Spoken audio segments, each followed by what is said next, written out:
Olá pessoal, meu nome é Mário Pisani e hoje eu trouxe aqui uma microaula de abertura que inclusive acompanha junto com o meu e-book, tá?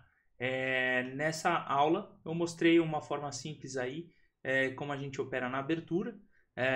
Óbvio que tem muito mais coisas envolvidas, tá? Não é só isso, mas já é uma boa visão de como operar a abertura. Lembrando que isso também é com foco no mercado à vista, no mercado de ações, tá? Mercado futuros tem um pouco mais de detalhes aí para operar no dia a dia. Espero que gostem, bom proveito e segue o vídeo aí para vocês.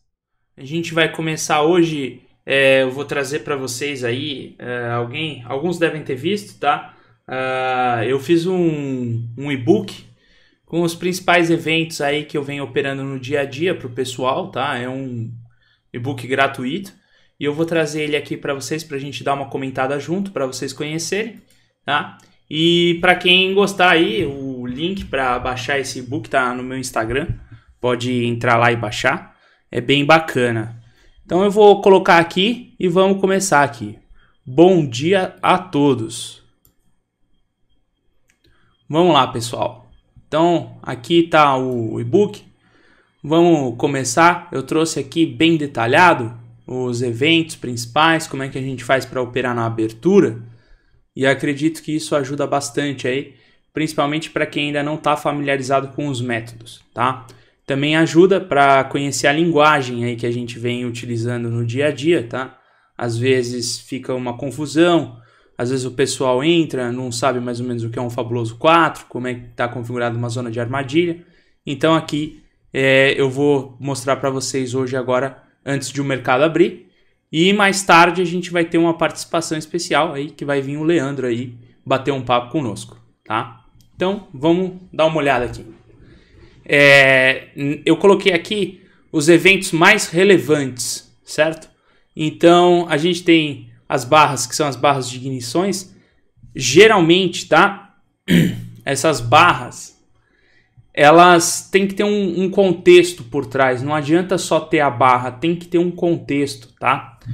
Por que eu digo isso? Porque uma barra elefante, né? Também conhecida ali como Marubozu, ela é um start de ignição do trade. Só que num exemplo simples, se a gente tem, por exemplo, uma média móvel de 200 e essa móvel de 200 ela está bem abaixo e você vê uma barra dessa, bem acima, ela já é uma barra exaustiva, ela não vai ser uma barra de ignição.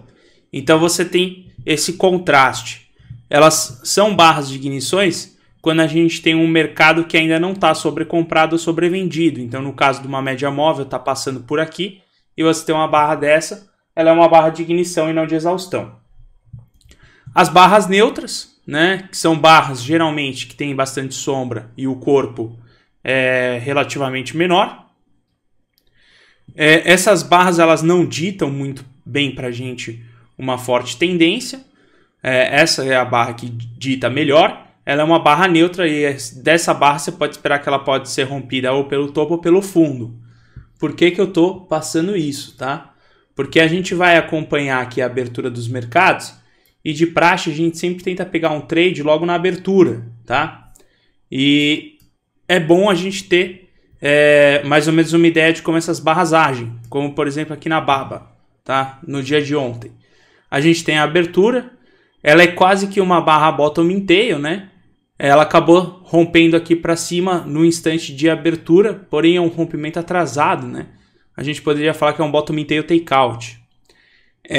Ela não é o caso, por exemplo, de uma barra de ignição elefante, porque se ela fosse uma barra de ignição elefante, ela ia ser uma barra verde configurada aqui.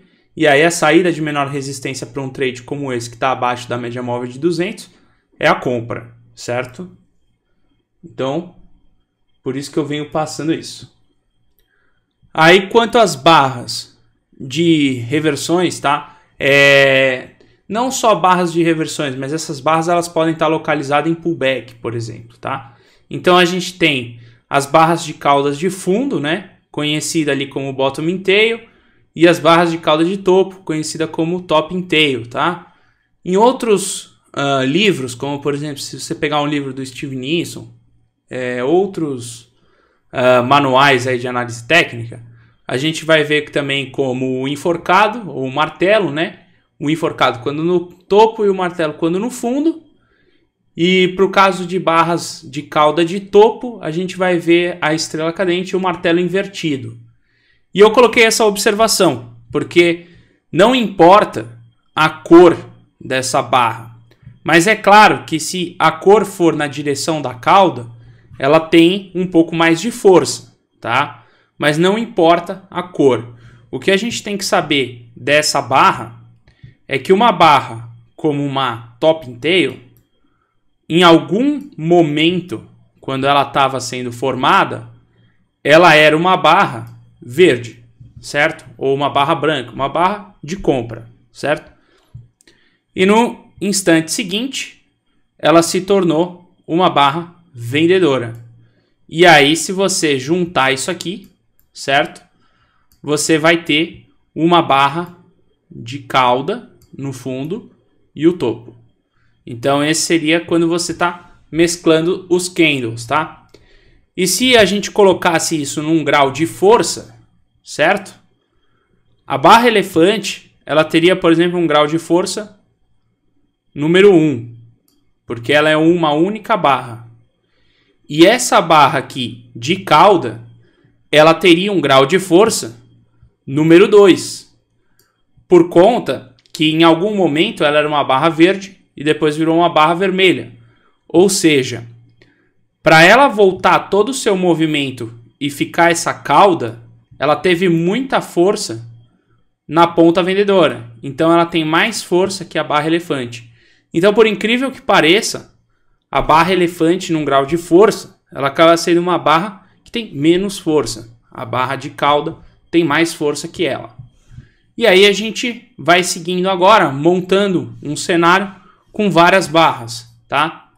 Então, a gente teria, por exemplo, os padrões de continuação, que é o RBI e o GBI. Então, para quem não está familiarizado, né?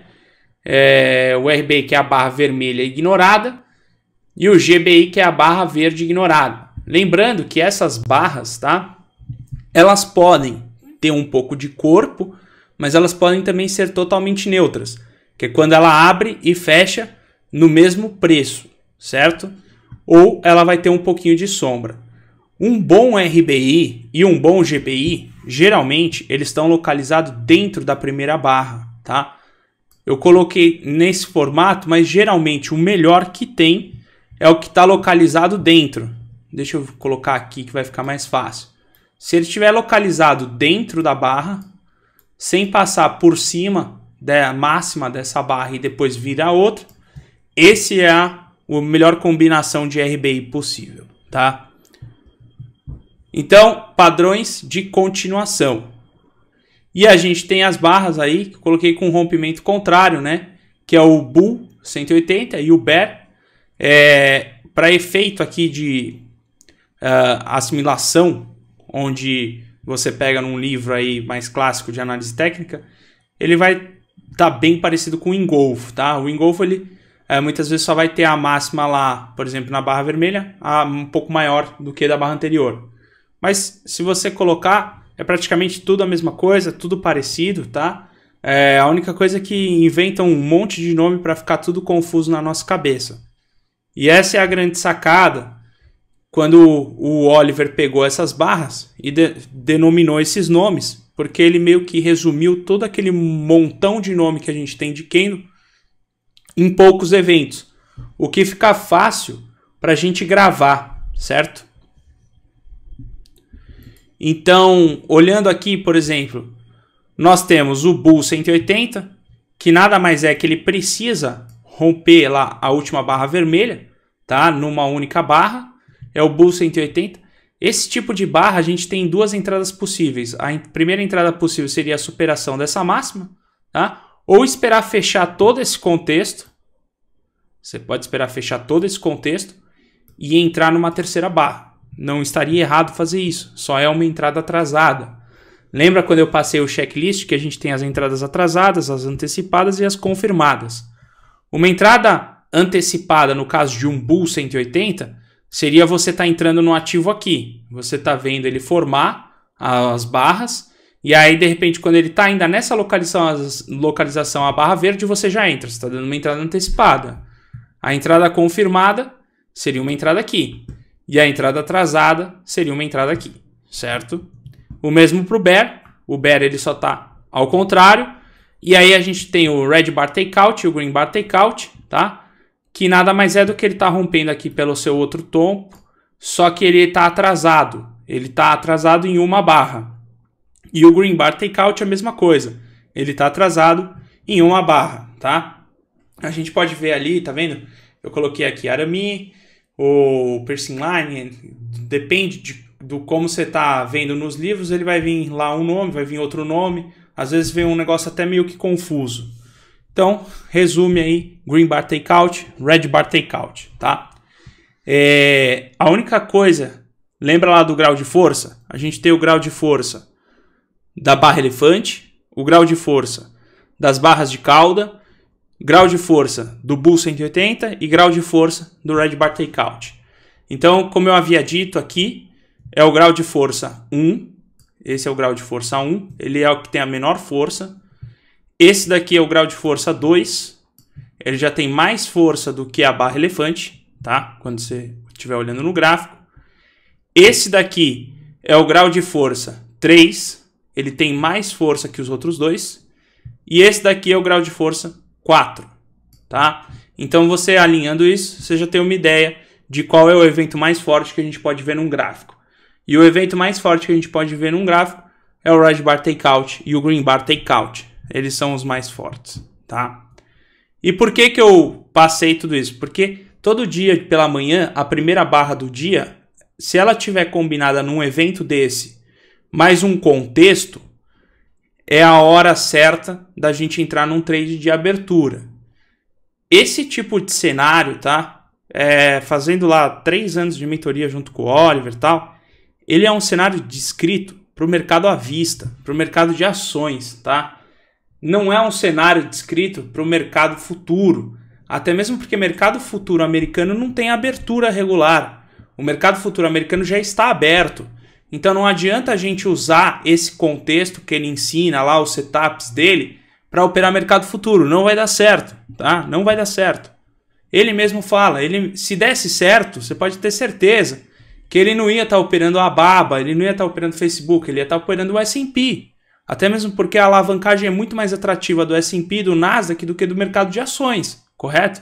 Só que esse contexto que ele criou, esse setup que ele criou, os métodos que ele criou, é para operar no mercado de ações e não no mercado futuros. Não confundam isso está muito confundido no Brasil, certo?